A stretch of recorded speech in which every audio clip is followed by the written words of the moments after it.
He sold his father's land, borrowed money, and sent his wife abroad.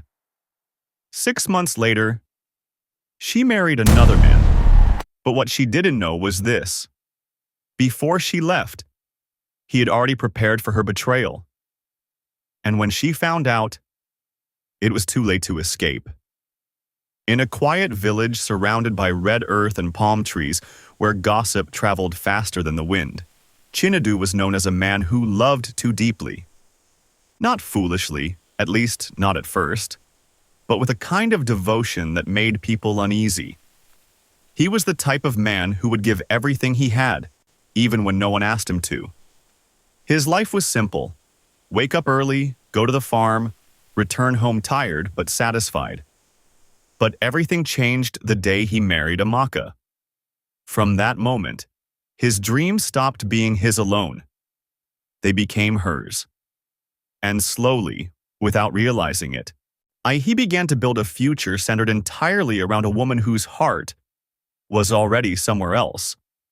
Amaka was admired by many in the village, not just because of her beauty, but because she carried herself with a quiet confidence that felt different. She didn't laugh loudly like the others. She didn't engage in unnecessary conversations. Instead, she observed, calculated, and waited. To some, she seemed reserved. To others, mysterious. But to Chinedu, she was perfect.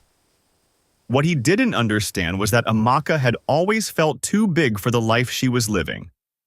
The village felt small to her. The people felt predictable. And deep inside, she believed she was meant for something greater. Something beyond the dusty roads and familiar faces. So when the idea of traveling abroad came, it didn't feel like an opportunity. It felt like escape. Some of the conversation started casually one evening, after dinner, when the sky was dark and quiet. Amaka mentioned a distant friend who had traveled abroad and was now living a better life. Her voice carried a tone Chinedu had never heard before. Excitement mixed with longing. "Imagine what our life would be like if I go," she said. At first, Chinedu laughed it off. But that night, he couldn't sleep. The thought stayed with him, grew inside him, expanded until it became a vision he could not ignore. A life where his suffering would end, where he would no longer struggle, where everything would finally make sense.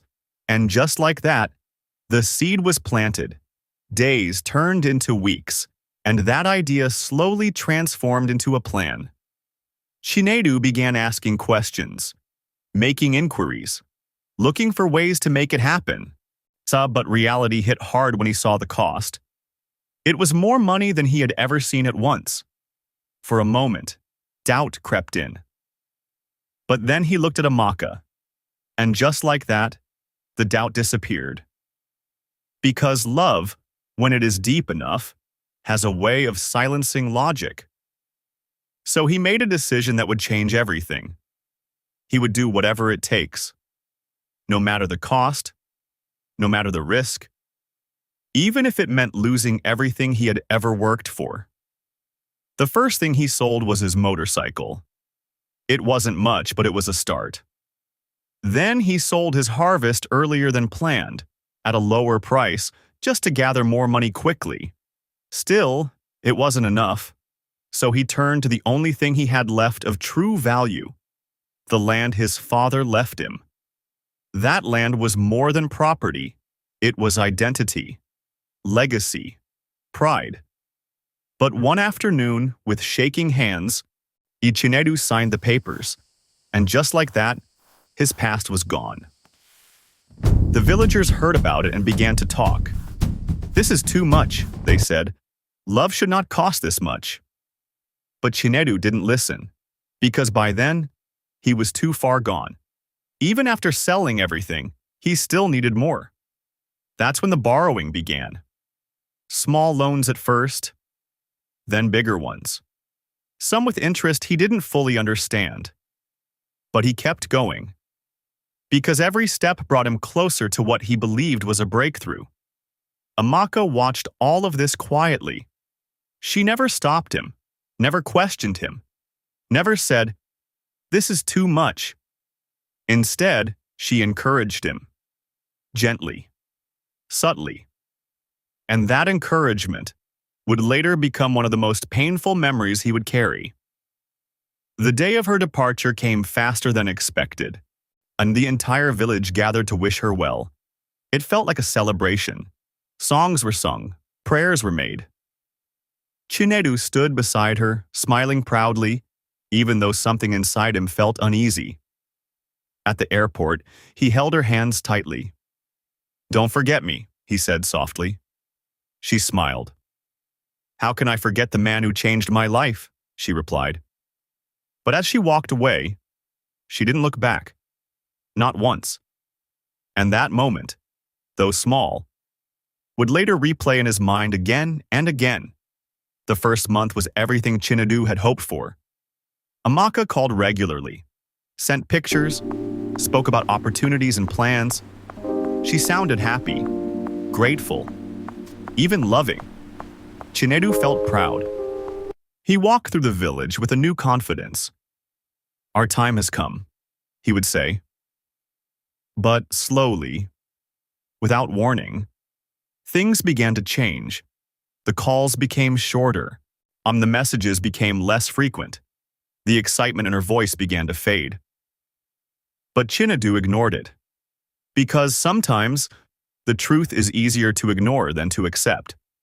By the third month, the change was undeniable. She rarely called. When she did, it felt forced, distant, like she was speaking out of obligation, not love. Chinedu began to ask questions, but her answers were always the same. "I'm busy. Things are hard. You won't understand." And slowly, the man who once felt proud began to feel uncertain. But still, he held on. Because letting go would mean accepting something he wasn't ready to face. At first, Chinedu told himself he was overthinking. That maybe the distance was just making things feel different. That maybe she was adjusting to a new life, new people, new responsibilities. But the silence kept growing, and silence has a way of saying things words cannot. One night, he sat alone outside his house, staring into the darkness, replaying every conversation they had ever had, searching for signs he might have missed. Something, anything, that could explain what was happening. But the more he thought about it, the more one question kept returning. A question he tried so hard to ignore. What if she had never truly loved him the way he loved her? The next morning, he tried calling again. And again, and again. Each time, the same result. Nothing. Not even a missed call. Not even a message. It was as if she had disappeared completely. And that was when fear began to turn into something else. Not anger. Not yet. But something heavier. Something deeper. A slow, creeping realization that whatever was happening was not temporary. Still, he refused to accept it fully. Because acceptance would mean facing a truth he wasn't ready to carry. So instead, he held on to hope. Even when hope had already begun to let go of him. Days turned into weeks, and weeks turned into something that felt like an endless wait. The villagers began to notice the change in him. The once cheerful man had become quiet, withdrawn, lost in his own thoughts. Some tried to talk to him, to comfort him. But Chinedu had already gone somewhere deeper than words could reach. And then, one evening, everything changed. A young boy ran towards him, breathless, holding a phone tightly in his hand. "Chinedu, I don't know if I should show you this," he said. But something in his tone, something in his eyes, made it impossible to ignore. Chinedu took the phone slowly, his hands already beginning to shake. For a moment he hesitated, because deep down, he already knew. Not exactly what he would see, but he knew it wouldn't be good. Then he pressed play. At first, it was just music, laughter, people dressed in bright clothes, a celebration. But then, the camera shifted, and suddenly, everything stopped. There she was, Amaka, standing at the center of it all, smiling, radiant, wearing a white gown, holding the hands of another man. And in that moment, Chinedu's world didn't shatter loudly. It collapsed silently. He watched the video to the end without blinking, without moving, as if his body had forgotten how to react. The boy standing beside him said nothing, because what could anyone say in a moment like that? When the truth is too heavy for words, silence becomes the only response. Slowly, Chinedu handed the phone back. He stood up, and walked away. Not in anger, not in confusion, but in a calmness that felt unnatural. And that calmness was what truly frightened the people who saw him. That night, no one saw him. The next morning, he was gone. His house was empty, his farm untouched. It was as if he had vanished into thin air. The village began to whisper again. "This is too much for one man to carry," they said. Some believed he had lost his mind. Others feared something worse. Days passed, then weeks, and just when people began to accept that he might never return, he came back. But the man who returned was different, completely different. There was no sadness in his eyes, no anger, no pain, just a quiet stillness that made people uncomfortable. He greeted no one, spoke to no one. And without wasting time, he walked straight to the village square. In his hands were documents, carefully arranged, firmly held. And when he called for the elders, everyone knew this was no ordinary gathering. The elders arrived one by one, taking their seats under the old tree where important matters were always discussed. The villagers gathered around, curious, uneasy, waiting. Chinedu stood in front of them, calm and composed. Then he spoke. "I want my money back." The elders exchanged confused glances. "What money?" one of them asked. Chinedu smiled slightly, not with warmth, but with certainty. "The money I used to send my wife abroad." A murmur spread through the crowd, but what he said next silenced everyone instantly. "Before she left, I made her sign an agreement." The air shifted. People leaned in closer. A written agreement, witnessed, signed. I stamped. He paused, letting the weight of his words settle. "If she abandons the marriage, she will repay every kobo I spent." The elders looked at each other, stunned, because this was not something anyone expected. Not from Chinedu, not from the man they believed loved blindly. But love, when tested, sometimes reveals a different kind of strength. He handed the documents to the elders. They examined them carefully. Every detail was there, every amount documented, every signature confirmed. This was not emotion speaking. This was preparation. And suddenly, everything began to make sense. His silence, his disappearance, his return. It was never madness. It was calculation. And for the first time, the villagers realized something they had completely missed.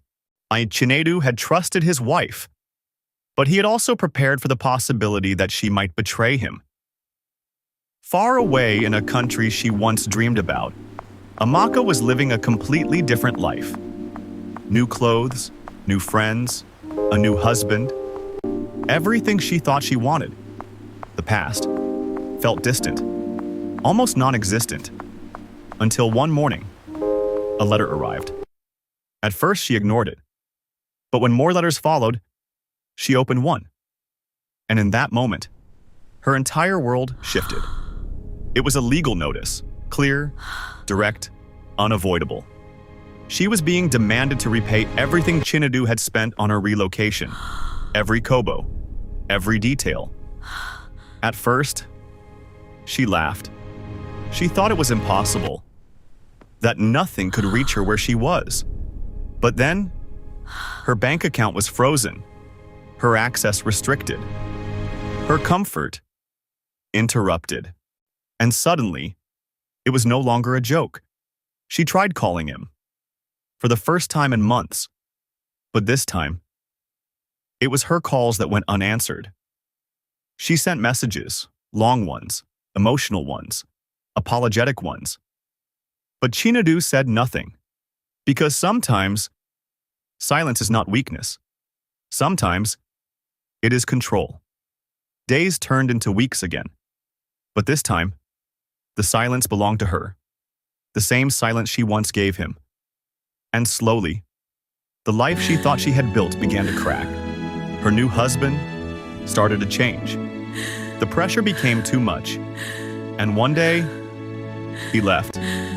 Just like that. No explanation, no warning, alone, isolated, facing consequences she never imagined. Amaka finally understood something she had ignored for too long. That choices, no matter how far you run, have a way of finding you.